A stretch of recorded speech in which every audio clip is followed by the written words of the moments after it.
자, 다음은 법규명령의 통제인데요. 2012년 경감시험에도 나왔지만 변호사 시험에도 출제가 된 바가 있어요. 기관으로 따지면 의회에 대한 통제, 의회에 의한 통제 또는 행정부 내부에서의 통제, 물론 제일 중요한 건 사법적 통제입니다. 만약에 사례로 나온다고 한다면 사법적 통제, 즉 법원이나 헌법재판소에 의한 통제가 문제가 될 수 있어요. 의회에 의한 통제는, 직접적 통제는요, 행정, 입법, 재정과 관련해서 의회 제출 의무가 있거든요. 국회법 98조 2 상당히 의미가 있죠. 그리고 대통령 입법 예고에 대해서 국회의 소관 상임위에서 제출해서 그걸 검토하는 절차가 있죠. 그리고 국회에서 각종 동의 승인을 통해서 하는 경우도 있습니다.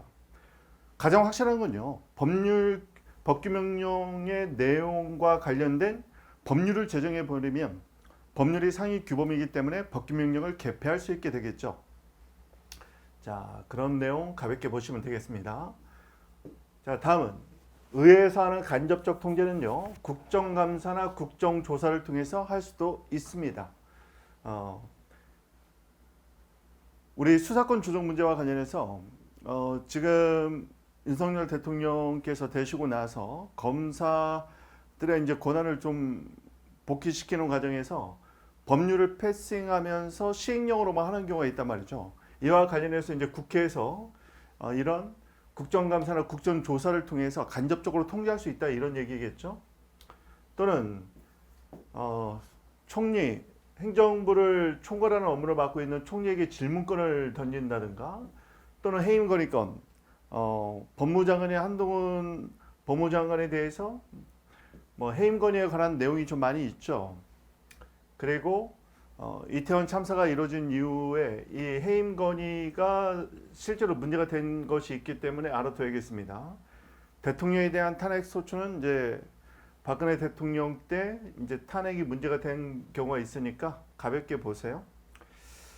이거는 국회에서 시험 보는 입법고시 같은 데서는 한 번씩 나오는 내용이에요. 사례로는 나오긴 좀 힘듭니다. 행정적 통제는요, 정부의 행정법제를 개선하기 위한 여러 가지 것들이 규정되어 있고, 특히 행정기본법 39조에 있다는 거, 정부는 권한 있는 기관에 의해서 위헌으로 결정된 법령이 헌법 위반이면 위헌이죠. 법률 위반이 위법입니다. 명백한 경우에는 그런 법령을 개선해야 된다. 개정하면 되는 거죠.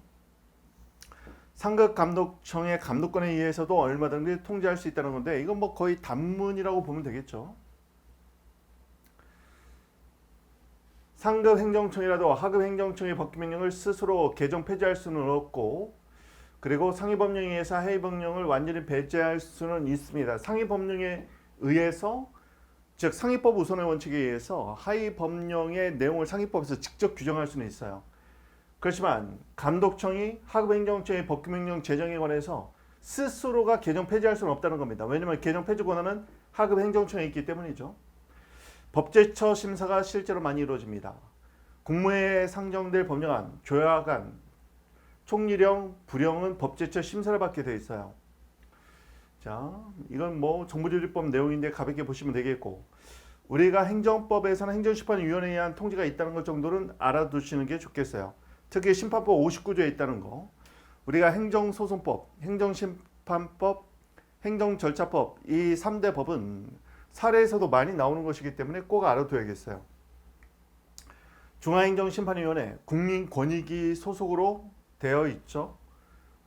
보통 시도 행정심판위원회는 시도지사 소속으로 되어 있어요.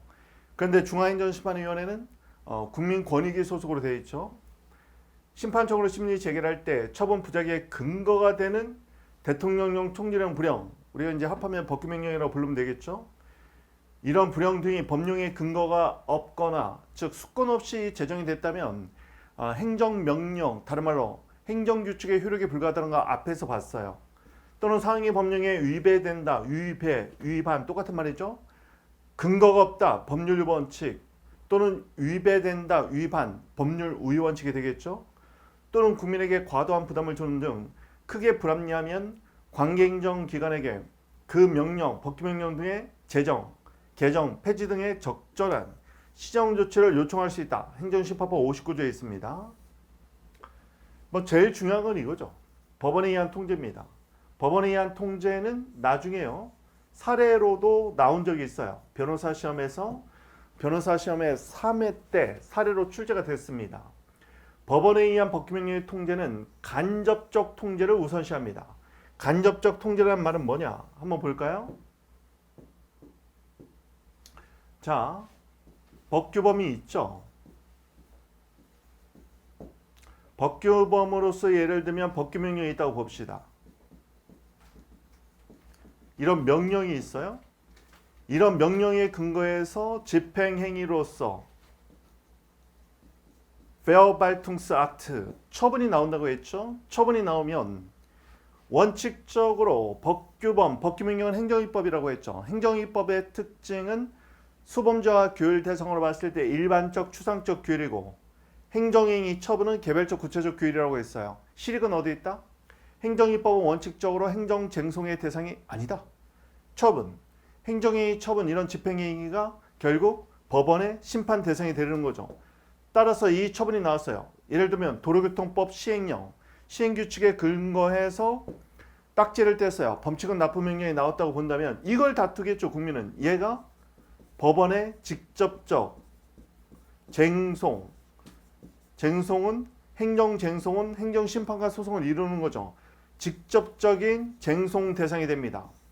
따라서 법원에 의해서 직접적인 사법 통제 대상이 되는 것은 집행행위로서의 처분입니다. 근데 문제는 뭐냐면 이 처분이 이 법규범에 근거했단 말이죠. 그러면 얘가 재판규범이 될 텐데 재판규범이 된다는 말은 준수했으면 적법, 위반했으면 위법이란 말이죠. 그런데 더 상위 규범의 헌법도 있을 테고 법률도 있을 텐데 이러한 행정입법의 재판규범이 되기 위해서는 헌법이나 법률에 위반되면 안 되는 거예요. 즉 합헌적 법령만 재판규범이 됩니다. 그래서 이런 법규범에 대해서 사법적 통제를 하는데 그것을 우리가 규범 통제라고 불러요. 규범 통제는 여기서 말하는 법규범, 법규범에 관해서 법원이 사법적 잣대로 사법 통제를 하는 것을 규범 통제라고 부릅니다. 그런데 직접적인 법원의 심판 대상이 되는 건 얘죠. 얘가 직접적 법원의 심판 대상이 되다 보니까 얘의 근거가 되는 이 법규명령은 법원의 간접적 통제 대상이 되는 거죠. 이게 우리 법원에서는 규범 통제는 간접적 통제다. 왜? 직접적인 건 바로 얘라는 거예요. 그래서 이 처분의 근거법규에 관해서는 간접적 또는 얘와 더불어 부수적으로 통제를 한다. 그래서 간접적 규범 통제 또는 부수적 규범 통제라고 부릅니다. 용어를 좀 알아두라는 얘기죠. 그리고 조문이 있는 분들은 나중에 헌법을 헌법 규정을 한번 보시기 바라요. 헌법 107조에 보면요. 헌법 107조가 법규범에 대한 통제, 규범 통제의 헌법적 근거인데요. 1항에 보면 법률에 대한 규범 통제는 헌재가 하죠. 두 번째, 명령, 규칙. 아까 보니까 법규명령인 규칙인 대법원 규칙 이런 게 있죠. 이거는 각급 법원에서 하는데 최종적으로는 대법원에서 해요. 헌법 107조 3항은 사전 절차로서 행정심판에 관한 규정이 되어 있는 겁니다. 행정심판은 사법 절차가 준용된다. 준사법 작용으로 규정을 하고 있죠. 그런데 법규정을 보면은 법률이 헌법에 위반되는지 줄이면 위헌 여부가 법률의 위헌 여부가 재판의 전제가 될 때 재판의 전제가 될 때죠.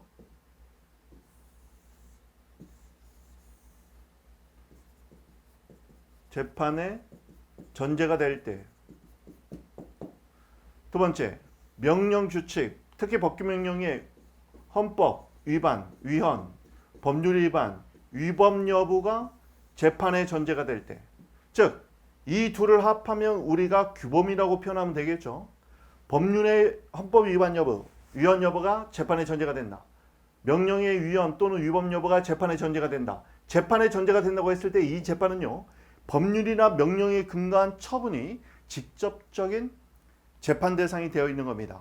이런 처분이 직접적 재판의 대상이 된 상태에서 이 처분의 근거가 되는 법률 또는 명령이 위헌 또는 위법 여부가 재판의 전제가 됐을 때 법률은 헌법재판소가, 명령규칙은 대법원이 최종적으로 사법 심사를 해본다는 겁니다. 이걸 규범통제로 부르는 거죠. 여기서 재판의 전제가 됐을 때만 법률이나 명령은 법원의 사법통제의 대상이 됩니다. 이걸 우리가 간접적 규범통제 또는 부수적 규범통제라고 부른다. 용어만 정확히 이해하면 되겠습니다. 용어만 정확히 이해하면 되겠어요. 자, 간접적 통제란 방금 얘기했네요. 구체적 사건에 관한 재판에서 이 재판의 대상은 구체적 사건을 야기한 처분 등이 되겠죠. 집행행위로서 처분행위 등입니다. 재판에서 행정입법, 이게 법규명령이죠. 위법 여부, 위헌 위법 여부가 성결 문제, 먼저 해결해야 될 문제가 되는 경우, 그러면 간접적으로 규범을 통제한다 또는 재판에서 부수적으로 규범을 통제한다. 당해 행정입법의 위법 여부를 통제하는 것을 규범통제라고 부릅니다. 헌법 107조 1항은 법률, 2항은 법규명령의 근거가 됩니다. 통제 대상은 명령 또는 규칙이 헌법 위반은 위헌, 법률 위반은 위법이죠. 여부가 재판의 전제가 된 경우 방금 설명드렸습니다. 법원의 통제 대상이 된다. 이때 헌법 107조에서 말하는 명령이란 법규명령을 의미합니다. 규칙이란 중앙선거관리위원회 규칙, 대법원 규칙, 국회 규칙과 같은 법규명령인 규칙을 의미합니다. 중요한 건 뭐냐면 판례는요, 이 규칙에 자치법규인 조례 규칙이 함께 포함되어 있다고 봐요. 그런데 학자들은 이 명령에, 학설은 이 명령에 조례규칙, 법규명령에 효력이 있는 조례규칙이 여기에 포함된다고 보고, 판례는 명령이 아니라 이 규칙에 조례규칙이 포함된다고 해석합니다. 뭐 큰 차이는 없어요, 사실은. 답안지에 써주면 좋겠죠. 이때 규범통제의 대상이 되기 위해서는 법규성이 있어야 돼요. 따라서 원칙적으로 행정규칙은 규범통제의 대상이 아닙니다. 이것도 한번 적어볼까요? 결론. 법규명령, 행정규칙. 행정규칙은 원칙적으로는 규범 통제의 대상이 아닙니다. 왜요? 규범 통제의 대상이 법원에서 규범 통제의 대상이 되려면 그 규범은 법원의 재판 규범으로서 원용될 수 있는 대적 구성력이 있어야 돼요. 다만 예외적으로 행정규칙도 대적 구성력을 가질 수가 있습니다. 나중에 배우겠지만 법령 보충적 행정규칙이에요. 법령 보충적 행정규칙은 이 행정규칙이 법령의 내용을 보충하고 있거든요. 법령의 내용은 결국 국민의 권리 의무를 규율하는 법규사항입니다. 이럴 때만 규범 통제의 대상이 돼요. 즉, 규범 통제의 대상이 되기 위해서는 법원의 규범 통제의 대상이 되기 위해서는 법원의 재판 규범으로 쓰여야 돼요. 이걸 원용한다고 부르는 거죠. 따라서 법규명령은 원칙적으로 규범 통제의 대상입니다.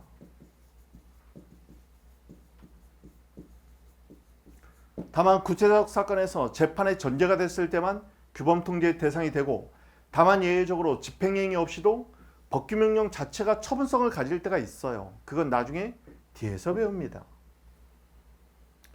통제의 대상, 헌법 107조 2항은 명령, 규칙, 처분 세 단어가 써 있어요. 처분은 집행행위니까 당연하고 명령, 규칙도 규범 통제의 대상은 됩니다. 다만 자치법규로서의 조례규칙과 관련해서 우리 학자들은 이 법규명령 안에 조례규칙이 포함되어 있다고 보고, 판례는 이 규칙 안에 조례규칙이 포함되어 있다고 해석을 하고 있어요. 큰 차이는 없습니다. 처분적 명령에 대한 항고소송인데 이건 뒤에서 배울 거예요. 법규명령이 그 자체가 집행행위로서의 처분적 성격을 동시에 갖는 거예요. 그럴 때는 항고소송의 대상이 되는데, 얘는 왜 직접적 통제냐? 규범 자체가 직접 법원의 소송의 대상이 되어버리는 겁니다. 처분적 법규명령에 대한 항고소송인데, 자, 원칙적으로 여기 볼까요? 행정이법은 일반적 추상적 규율이죠. 일반적 추상적 규범이므로 원칙상 처분이 아니어서 그 자체가 직접적인 항고소송의 대상은 아닙니다. 그런데 처분성을 갖는 처분적 법규명령이라는 게 있어요. 예를 들면 두밀본교라는 데가 있어요. 두밀본교는 재학생이 몇 명 안 됩니다. 막 5명도 안 되고 이러다 보니까 두밀본교를 폐지하는 조례를 만들었어요. 이 조례는요, 일반적 조례 규칙의 조례와 다르게 수범자가 특정되어 있어요. 두밀본교에 다니는 취학 아동들과 그 학부모, 그리고 시공도 특정되어 있죠. 뭐냐면 두밀본교가 폐지되면 이 조례의 목적 달성이 끝납니다.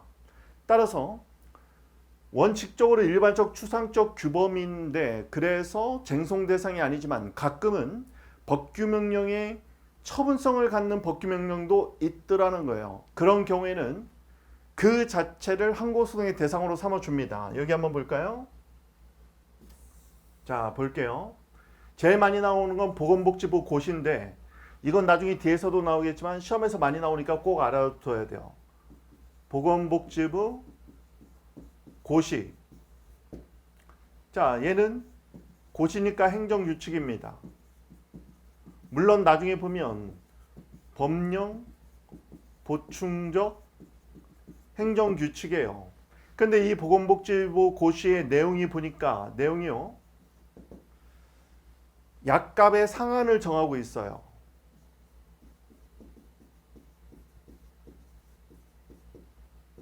약값 상한을 고시하고 나중에 건보료에서 반영할 수 있는 약값 상한을 정해놓고 그 이상은 못 받게 만들어 놓은 겁니다.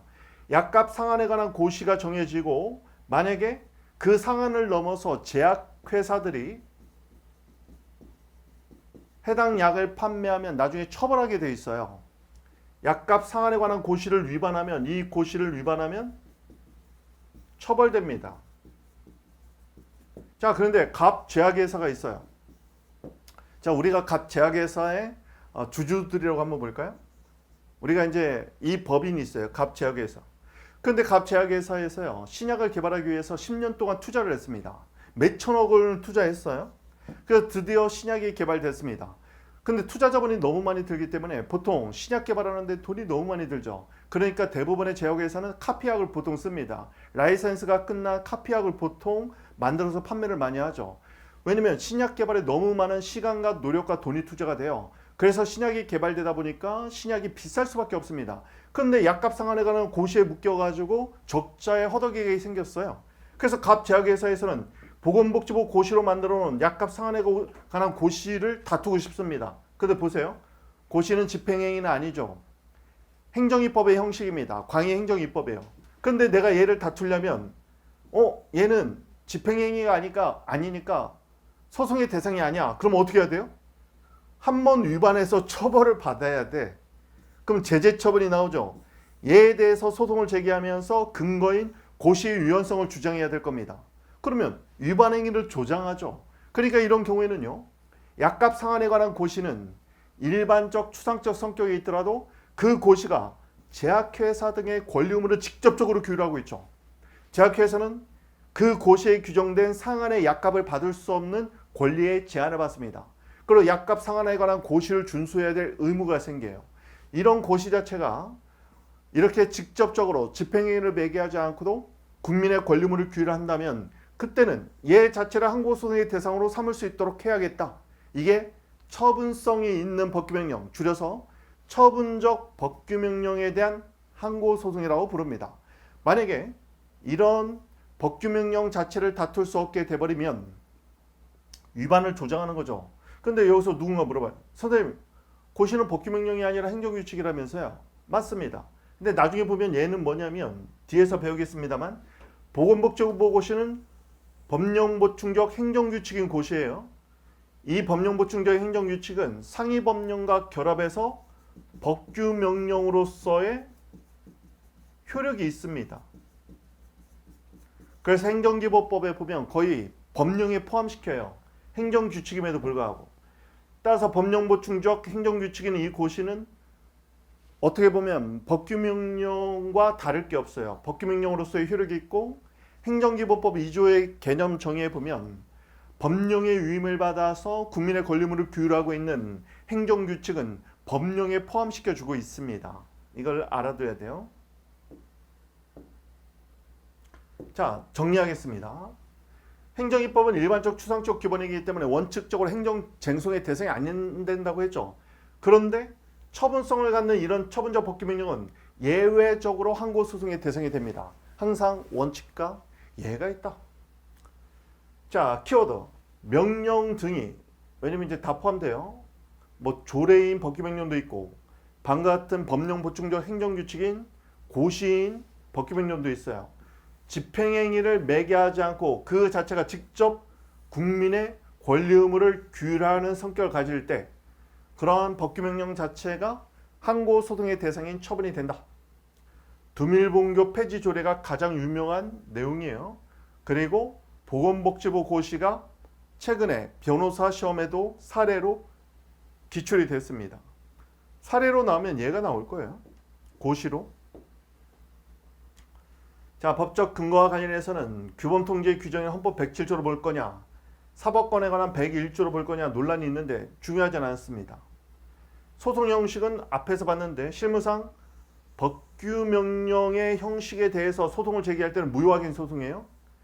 그런데 법규명령의 효력이 있지만 행정규칙에 불과한 법령 보충적 행정규칙을 다투는 소송은 취소소송이 됩니다. 이때 주의하실 건 뭐냐면요.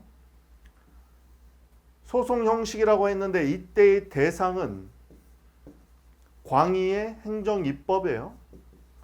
원래는 행정행위가 소송의 대상이 돼야 되는데 이런 집행행위 없이도 얘가 처분성을 갖는 거죠. 그런데 이 행정입법이 예를 들면 대통령령인 시행령이나 총리령 불령 같은 시행규칙이라면 그러한 시행령 시행규칙을 다툴 때는 무효확인 소송을 제기해야 된다는 겁니다.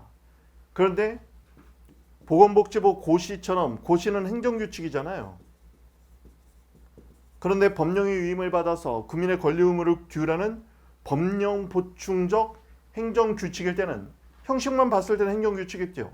이때는 취소소송을 제기하라는 겁니다. 이게 재판 실무예요. 다음, 헌법재판소에 의한 통제입니다. 법규명령이 별도의 집행행위를 매개하지 않고 직접 법률상 이익을 침해하면 항고소송, 기본권을 침해하면 헌법소원의 대상이 됩니다. 이때 법적 근거는 헌법 111조 5와 헌법재판소 규정인데 헌법소원의 보충성 원칙에 따라서 만약에 이 법규명령이 항고소송의 대상이 되면 보충성이 예외에 해당되지 않는 한 헌법소원은 부정된다. 자, 여기 보세요. 헌법소원은 헌법재판소법 68조 1항 권리구제형 헌법소원과 2항 위헌심사형 헌법소원이 있죠. 그리고 우리 항고소송이 있습니다. 헌법소원의 요건 같은 경우는 뭐 우리가 행정법 시험이기 때문에 암기할 건 아닌데 얘는 소의 대상이